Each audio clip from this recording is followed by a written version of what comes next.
Girl vanished in 1986. After leaving home 20 years later, Dad finds this in junk shop. The small town of Fern Creek, nestled in the rolling hills of rural Missouri, had always been a quiet place. Its winding roads, dotted with old oak trees and small wooden houses, gave it the sort of charm that could make one forget the passage of time. The people here went about their business without much fuss, living simple, unremarkable lives. But all of that changed one summer evening when a child vanished without a trace. It was a warm evening in late June when 12-year-old Emily Grace Whitmore disappeared. The sun had just dipped below the horizon, leaving a pinkish hue in the sky. The crickets began their evening song, and the streets of Fern Creek seemed to slow down as if the whole town was unwinding after a long day. Emily had been rollerblading to her friend's house just a few blocks away, a simple routine for a girl her age, but she never made it. It was a phone call that set the search in motion. Robert Whitmore, her father, was at work when his wife Helen received the news that no parent ever wants to hear. Emily had gone missing. At first they thought it was just a misunderstanding, a child wandering off, or maybe staying longer than expected at a friend's house. But as the hours passed and night fell, the reality began to sink in. Emily was gone, and no one had seen or heard from her since she had left the house. The police were quick to respond, but the town was too small for anything to go unnoticed. They questioned neighbors, friends, even schoolmates, but no one had seen anything out of the ordinary. The only thing they had was a vague description of a man seen talking to Emily earlier that day, a man none of the witnesses could identify. As the days turned into weeks, the investigation began to spiral into dead ends. Weeks turned into months, and the search for Emily Whitmore seemed to lose steam. The police had no leads, and Robert and Helen were left to face the crushing reality that their daughter might be gone forever. But they couldn't stop searching. Robert particularly had an obsessive need to know what had happened to his daughter. Every day he went through the motions of life, but his thoughts never strayed far from Emily. He was certain that something had happened to her, something he wasn't being told. As time passed, the Whitmore family, once vibrant and full of life, became hollow. Robert threw himself into his work, unable to face the emptiness at home. Helen, on the other hand, spent her days searching for answers in the most unlikely places. She became fixated on the idea that Emily was still alive somewhere somehow. But the more they searched, the more it seemed as though they were chasing ghosts. Then one day, something happened. A break in the case. A lead so small, so insignificant, that it almost seemed absurd. It came in the form of a phone call to Robert, a call that would change everything. The caller was a man named Mike, someone Robert had never met before. He claimed to have information about Emily, something that could bring her home. The man spoke with urgency in his voice, but there was something off about him. He didn't give his full name, and he wasn't very forthcoming with details. But he did say that Emily was alive and that he knew where she was. "I know where she is," Mike said over the phone, his voice low, almost too calm. "I've seen her. She's been with them all this time. You need to act fast, or you might lose her forever." The words sent a chill down Robert's spine. Who was this man? How did he know about Emily? The questions piled up, each one more troubling than the last. But the most pressing question of all was why he was telling Robert this now. Why, after all these years, why now? Mike didn't offer much more information during the call, only that he would be in touch again soon, and that Robert should be prepared to move quickly. The call ended as abruptly as it had started, leaving Robert stunned and unsure of what to believe. His heart raced as he sat there in his office, staring at the phone in his hand. He wanted to believe, the man wanted to believe, that his daughter was still out there somewhere, that there was still a chance to bring her home. But who was Mike? And what did he mean by act fast? The questions only piled up unanswered as the clock ticked away. That night, Robert could hardly sleep. He turned the conversation over and over in his mind, trying to make sense of it. He couldn't shake the feeling that something was terribly wrong. The next morning he decided to act on the only lead he had, despite the doubts creeping into his mind. He had no choice but to follow the trail, even if it led him to places he'd never thought to search. The first step was to find Mike. Robert didn't have much to go on, only the vague details the man had given him, but he was determined. He drove out to a small, nondescript town about an hour away from Fern Creek, where Mike had supposedly been staying. Robert had no idea what he would find there, but he couldn't ignore the possibility that this man, whoever he was, might have the answers. As Robert drove, his mind raced. Was this a scam? A cruel hoax designed to drag him through yet another false hope? Or was this the break he had been waiting for? He didn't know, but he had to know. He had to find his daughter.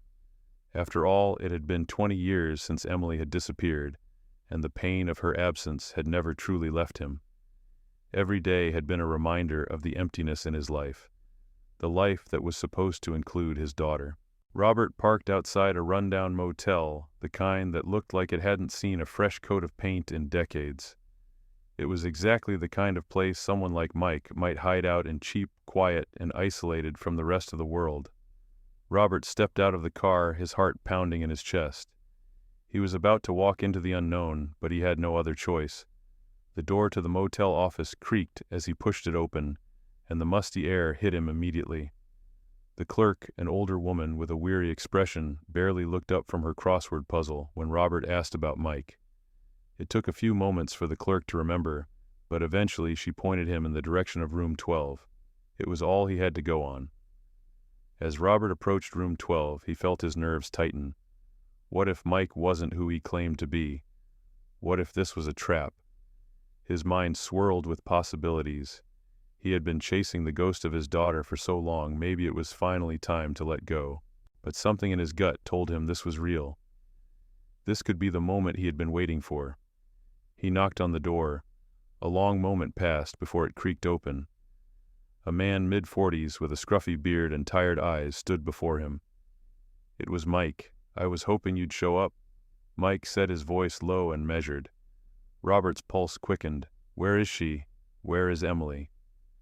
Mike stepped aside, motioning for Robert to enter. The room smelled of stale cigarette smoke, but Robert hardly noticed. His eyes were locked on Mike, waiting for the answers he'd been desperate for. "You're not going to like what I'm about to tell you." Mike began, his tone serious. "But she's been with them all along." Robert frowned. With who Mike hesitated, then said the words that would change everything. "They've been hiding her, keeping her from you and from the world." The answer was enough to set the stage for what would follow, a journey into a world of secrets, deception, and unimaginable truths. The truth about Emily's disappearance was more complicated than Robert could have ever imagined. But he was determined to find out what had happened to his daughter. After 20 years, he wasn't about to give up. Robert stepped into the dimly lit motel room, his heart pounding louder with each passing second. The stale air, heavy with the scent of cigarette smoke, felt suffocating. Mike shut the door behind him, his movements deliberate but cautious. The weight of the conversation hung between them, like an invisible fog, thick and suffocating. Robert's eyes darted around the room, noting the sparse furniture, a bed with rumpled sheets, an old wooden chair in the corner, a small table cluttered with empty beer cans. Nothing remarkable. Nothing that screamed of the answers he was searching for.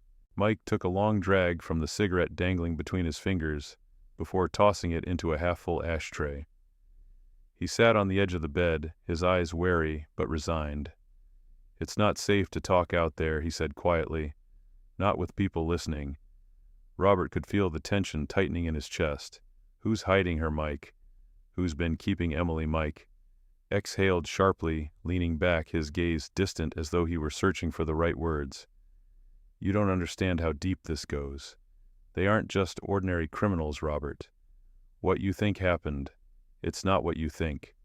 Emily didn't just disappear into thin air. She was taken, and she's been with them ever since." Robert's stomach dropped at the words, the realization hitting him like a punch to the gut. "Taken by who? What do you mean, with them?" Mike ran a hand through his messy hair, the nervous tick betraying the uncertainty beneath his calm facade. He was hesitant, but Robert had come too far to back down now. Victor Manson. Mike said, his voice almost a whisper. The name hit Robert like a brick. Victor Manson. Robert had heard the name before, whispered in shadows, rumored to be the kind of man who operated in the dark corners of society. A trucker by trade, but a criminal by nature, involved in everything from trafficking to arms dealing. Robert hadn't paid much attention to the rumors, he hadn't believed them. But now, as Mike spoke the name, it felt like 1,000 pieces of the puzzle were snapping into place. Victor Manson, Robert repeated, incredulous.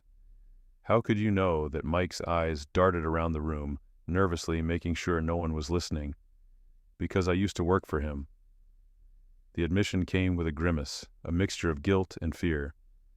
I was involved with his business. It was supposed to be temporary. I didn't know what I was getting into, but he has this network, people he controls. They do his dirty work, and when they're done, they disappear. Robert's throat went dry. Emily, you're saying she was kept by him? All this time, Mike nodded, his eyes flickering with something Robert couldn't quite read. Sympathy, regret. She's not the only one, Robert. There have been others. Women, girls, none of them get out. He controls them, keeps them hidden, and when they're used up, he finds others. Emily, though she fought back, she was different. He kept her longer than he intended because of it. Robert's mind reeled. Why keep her? What was he doing with her all this time? Mike's eyes narrowed, and he leaned forward, lowering his voice even further. It wasn't just about the kidnapping, Robert. Manson, he's a collector. He takes people, uses them for whatever purpose he has, then moves on. The rest of his business is a front pawn shops, trucking companies, cash-only deals that never leave a trace. He's got a whole operation built on trafficking people, goods, information. It's a web, and anyone who gets caught in it doesn't get out without him pulling the strings. The room seemed to close in on Robert as he absorbed the information. His mind raced back to the earlier days when Emily had first gone missing. At first, the police had suspected a random abduction, but they'd never been able to trace the route. They hadn't thought to look into Manson. No one had connected him to the disappearance. Robert's fists clenched at the injustice of it.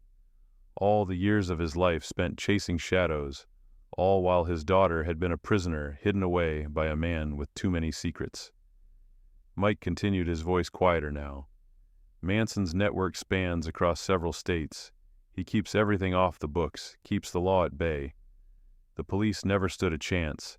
They were looking in the wrong places, but I've seen her, Robert. She's alive, and I can tell you where to find her. Robert's pulse quickened, where Mike hesitated, glancing toward the door, as if someone might overhear. I can't tell you everything right now. It's too dangerous. But I'll get you the information you need. I'll lead you to her, but you have to promise me something. Anything, Robert said, his voice filled with urgency. He could hardly believe what he was hearing. The hope that had been buried so deep within him now stirred alive once more. Mike met his gaze, his expression hardening. You need to understand this, Robert. If you go after Manson, you're walking into something bigger than you can imagine.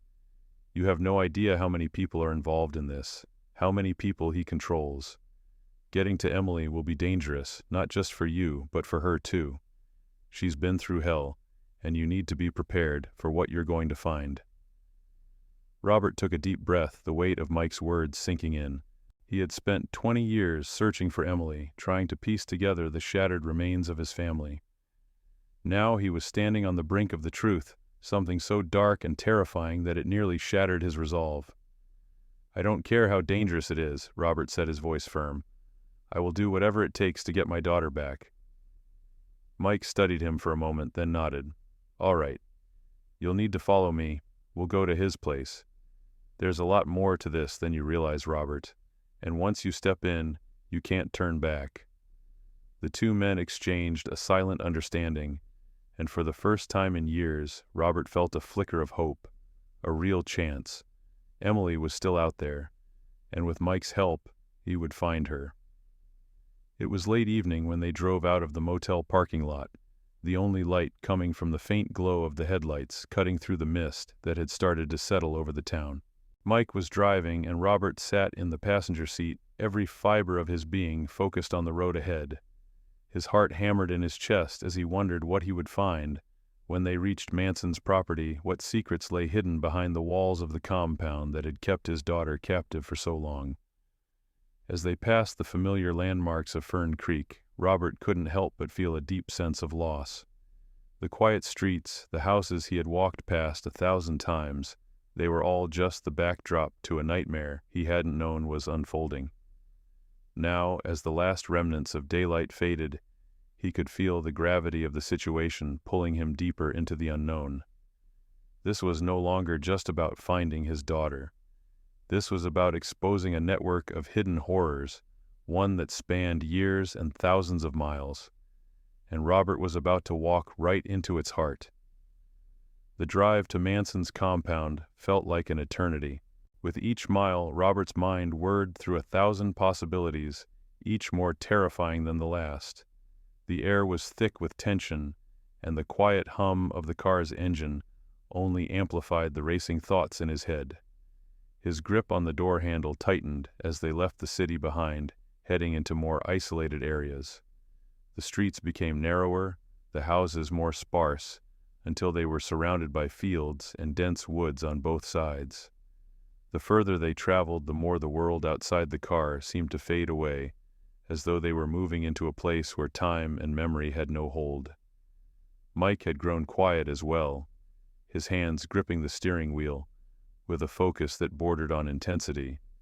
The road stretched on, winding through hills and backwoods, where the only signs of life were occasional flickers of distant farmhouses. Robert tried to keep his mind focused, but the images of his daughter, the small, energetic girl who had once loved to chase fireflies in the yard, kept resurfacing. It was almost impossible to reconcile that innocent child with the woman he now believed to be trapped in some kind of twisted existence, controlled by a man like Victor Manson. After what felt like hours, Mike took a sharp left turn down a narrow, overgrown dirt road. The tires of the car kicked up dust as they bounced over the uneven terrain. Robert's stomach tightened in anticipation. He could feel the gravity of the moment pressing down on him. They were getting closer. He was so close to finding her, to bringing her back. But what would he find? Would Emily still be the same girl he remembered, or had the years, 20 years of captivity and abuse, stripped her of the person she had once been? The trees seemed to close in around them as they descended a small hill, and through the thick underbrush, Robert spotted a large old warehouse-like building ahead. Its windows were dark, the rusted metal doors slightly ajar. A few trucks were parked near the entrance, their engines still warm evidence of activity. The place was secluded, hidden away in the forest, a perfect location for someone like Victor Manson to operate without interference. Mike slowed the car as they neared the compound, his eyes scanning the area. He pulled into a small clearing just off the main dirt path, parking the car behind some trees out of view of the main entrance. The air was eerily still, the only sound the distant rustling of leaves and the occasional hoot of an owl. Robert's heart was racing now. He had no idea what to expect. Mike, however, seemed oddly calm. He turned off the engine and gave Robert a hard look. "Stay close. Manson's people don't take kindly to strangers. I've seen men disappear without a trace. If anyone catches you snooping around, we're both dead." Robert nodded, his stomach churning. "What now?" Mike got out of the car and motioned for Robert to follow. "We'll approach from the back. There's a small door near the rear of the warehouse that doesn't get much traffic. That's our best shot. Just don't make any noise." The two men moved quickly but quietly through the dense forest, stepping lightly over roots and underbrush. The moonlight filtered through the trees, casting an eerie glow over the landscape, and Robert couldn't help but feel like they were intruding into a world that was never meant to be seen by outsiders. As they reached the back of the warehouse, Mike signaled for Robert to stop. He crouched down near the door, inspecting it. "Locked," he muttered, his brow furrowing. But then, with a swift motion, he pulled a small metal tool from his jacket pocket and began to work the lock. The The seconds felt like hours to Robert, who stood just behind him, his nerves on edge. He could almost hear his heartbeat in his ears. With a soft click, the door swung open. The smell that hit them as they stepped inside was overpowering, a mix of stale air dust and something else, something more metallic and sour. The space inside was cavernous, the sound of their footsteps echoing off the concrete floor. It looked like an old storage warehouse, but there was a sense of organized chaos. Boxes of varying sizes were stacked in neat piles, but they were too random in shape and size to be just inventory. "Where is she?" Robert whispered, his voice tense with barely contained urgency. Mike held up a hand to silence him and motioned toward a narrow hallway at the far end of the room. "This way," he said in a low voice. They moved swiftly, their steps barely making a sound on the concrete. The hallway was poorly lit, with flickering fluorescent lights that cast long, distorted shadows along the walls. At the end of the hallway they came to a door. It was a simple wooden door, plain and unremarkable, but Robert could feel the weight of it, the weight of what lay beyond it. His pulse quickened. He could almost hear Emily's voice in his head, calling to him, telling him to hurry. Mike stopped in front of the door, motioning for Robert to wait. He pressed his ear to the door, listening for any sounds. After a moment he nodded. "It's clear," he muttered. Mike turned the doorknob slowly, and with a soft creak, the door opened. Inside the room was dimly lit, and Robert's eyes immediately fell on a small figure huddled in the far corner. It was a woman, her face hidden by her unkempt hair, her arms wrapped tightly around her knees. She was thin, too thin, and her clothes hung loosely on her frail frame. Robert's breath caught in his throat as he took in the sight. "Emily," he whispered, taking a step forward. The woman looked up, her eyes wide and fearful. For a moment she didn't move, just stared at him with a mixture of confusion and caution. But then, as if recognizing something in his voice, she flinched. Her eyes welled with tears, but she didn't speak. She didn't trust her voice. "Emily, it's me. It's Dad." Robert's voice cracked on the last word, but he didn't care. He was closer now, so close he could almost touch her, and it felt like his heart was about to break into a million pieces. "I've been looking for you for so long. You're safe now. You're not alone anymore." The woman trembled as she slowly rose to her feet. Her movements were stiff, almost robotic, as though she wasn't sure how to respond. "Dad!" Her voice was hoarse, barely a whisper, but it was unmistakable. Robert's breath hitched, his heart pounding in his chest. "Yes, sweetheart. It's me." She took a step forward, hesitated, and then, as if the floodgates had opened, she collapsed into his arms, sobbing uncontrollably. Robert held her tightly, his own tears falling as he whispered words of comfort he hadn't been able to say in 20 years. "You're safe now. You're finally home." But as the minutes passed, Robert couldn't shake the feeling that this was only the beginning of something much darker. Manson had been keeping her here, hidden away for years. What had he done to her? What had she endured? And more importantly, what was he willing to do to keep her? Outside, the sounds of the compound began to stir. The silence that had settled over them was now punctuated by the distant rumble of trucks and muffled voices. The threat was real. They had no time to waste. Robert knew one thing for sure. They had to leave, and fast.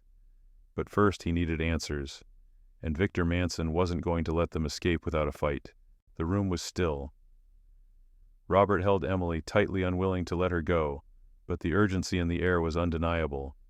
Every instinct in him screamed that time was running out. They had to leave now. "Emily, we need to move," Robert whispered urgently, his voice barely audible over the distant noise outside. The sound of footsteps echoed down the hallway, and the low hum of engines rumbled from somewhere beyond the warehouse. Emily pulled back slightly, her wide, frightened eyes searching his face. "He'll come for me. He won't let us leave," she said, her voice trembling. Robert's heart sank, but he forced himself to stay calm. "We're not letting him hurt you anymore, I promise you." He glanced quickly at Mike, who was still standing by the door, his face pale. "How long do we have?" Robert asked in a low voice. Mike swallowed hard before answering. "Not long. Manson always checks the warehouse at night. He's likely in there right now with his men. We have to get out before he realizes what's going on." Robert's pulse raced. He turned back to Emily.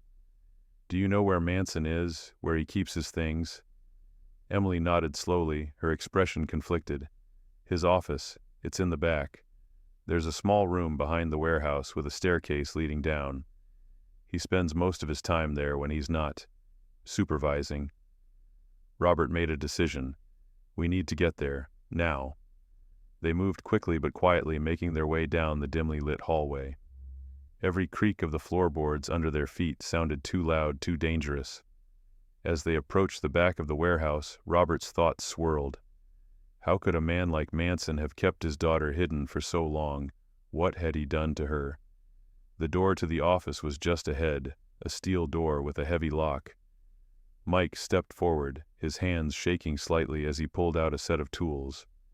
"We don't have much time," he warned. Robert nodded grimly. He felt the weight of the moment in his chest. Everything he had worked for, all the hope and desperation that had driven him for 20 years, was about to come to a head. If they didn't act fast, Manson would ensure this wasn't the end. The lock clicked open. The door creaked as it swung inward, revealing a small, dimly lit room. Papers, boxes, and various equipment were scattered across a desk, the faint glow of a desk lamp casting shadows against the walls. Emily stepped forward cautiously, her eyes darting to the corners of the room. "This is it," she said, her voice barely a whisper. But just as they started to move in, they heard the sound of footsteps. Closer now. "He's coming," Mike muttered. Robert's heart stopped. They had mere seconds. Before he could react, a loud bang reverberated through the room as the warehouse door crashed open. Manson's voice cut through the chaos. "You think you can take her from me? Think again." The air inside the warehouse became thick with tension. Robert's body instinctively moved to shield Emily, his eyes darting toward the door, where Manson's voice had just echoed. "You won't take her from me." Manson growled, his footsteps heavy against the concrete floor.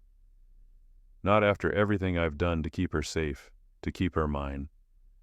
Robert's hand instinctively reached for the gun at his side, his knuckles white with tension. He could hear the sound of Manson's men approaching, their boots scraping along the cold industrial floor. There was no way out. Mike, who had been frozen in place by the door, stepped forward.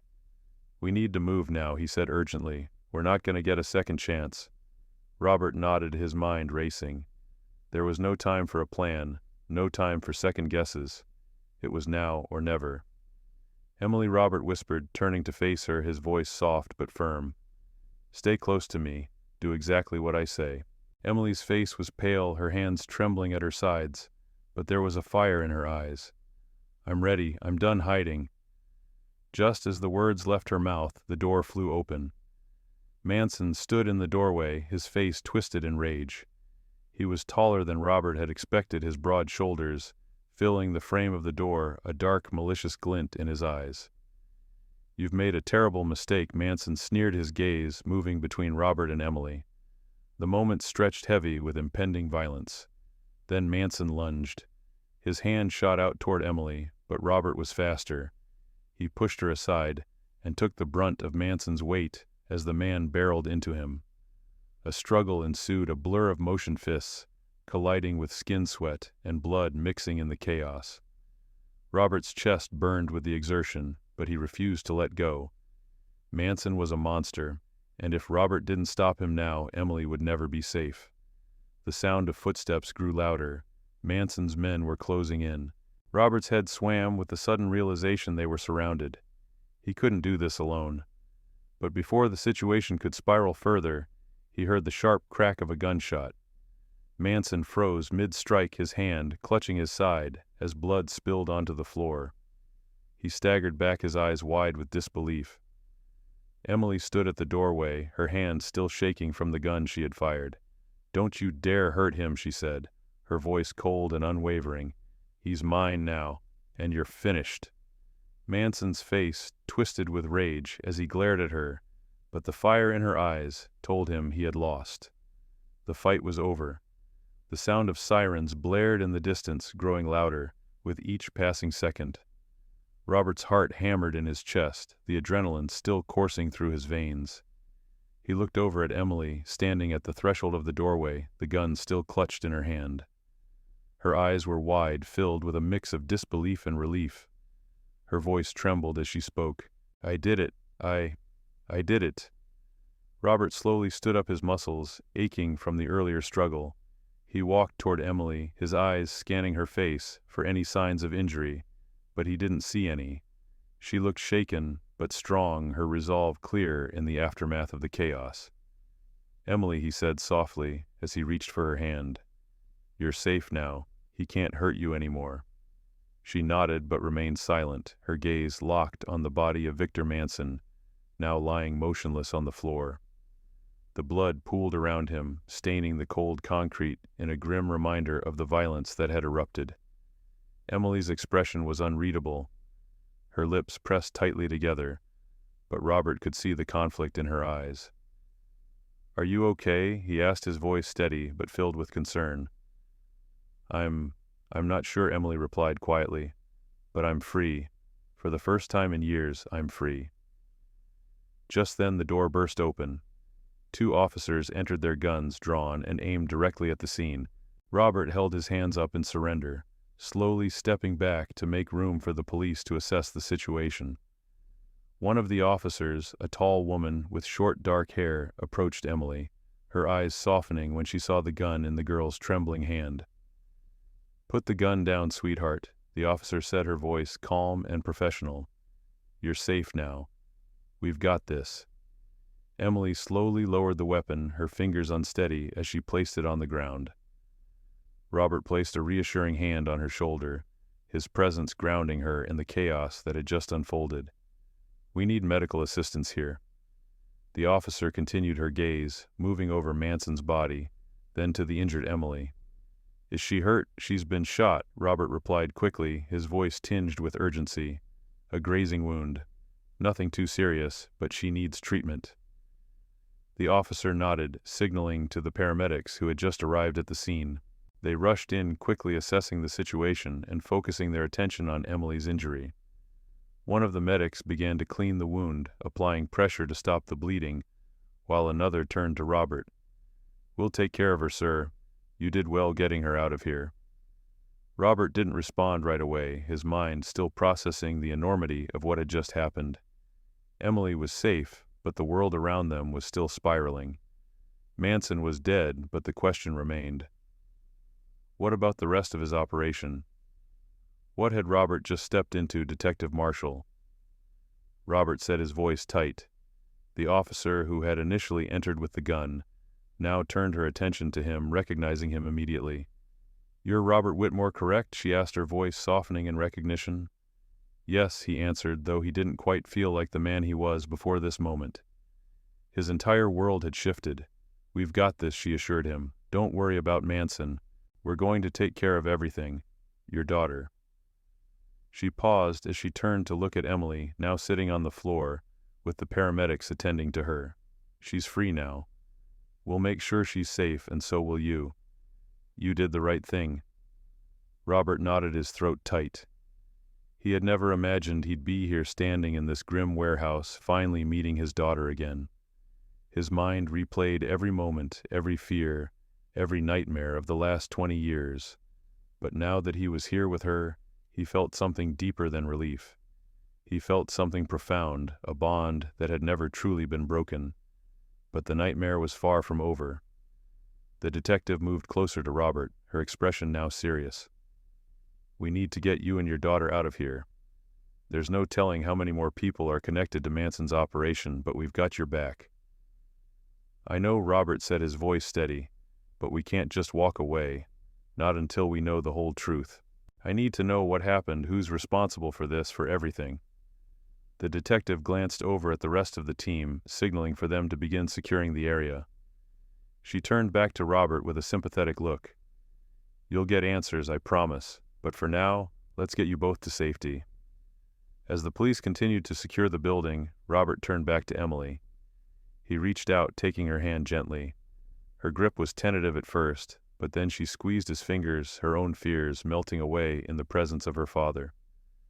"I don't want to leave," she whispered, her voice barely audible, not without knowing why he did all this, why he kept me trapped.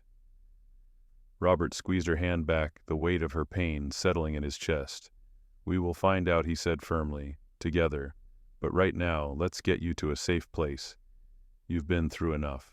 And as the sound of sirens and police radios filled the air, Robert and Emily walked out of that warehouse, stepping into the unknown. But for the first time in 20 years, they did so as father and daughter reunited. The journey ahead would be long, full of painful truths and healing wounds, but they would face it together.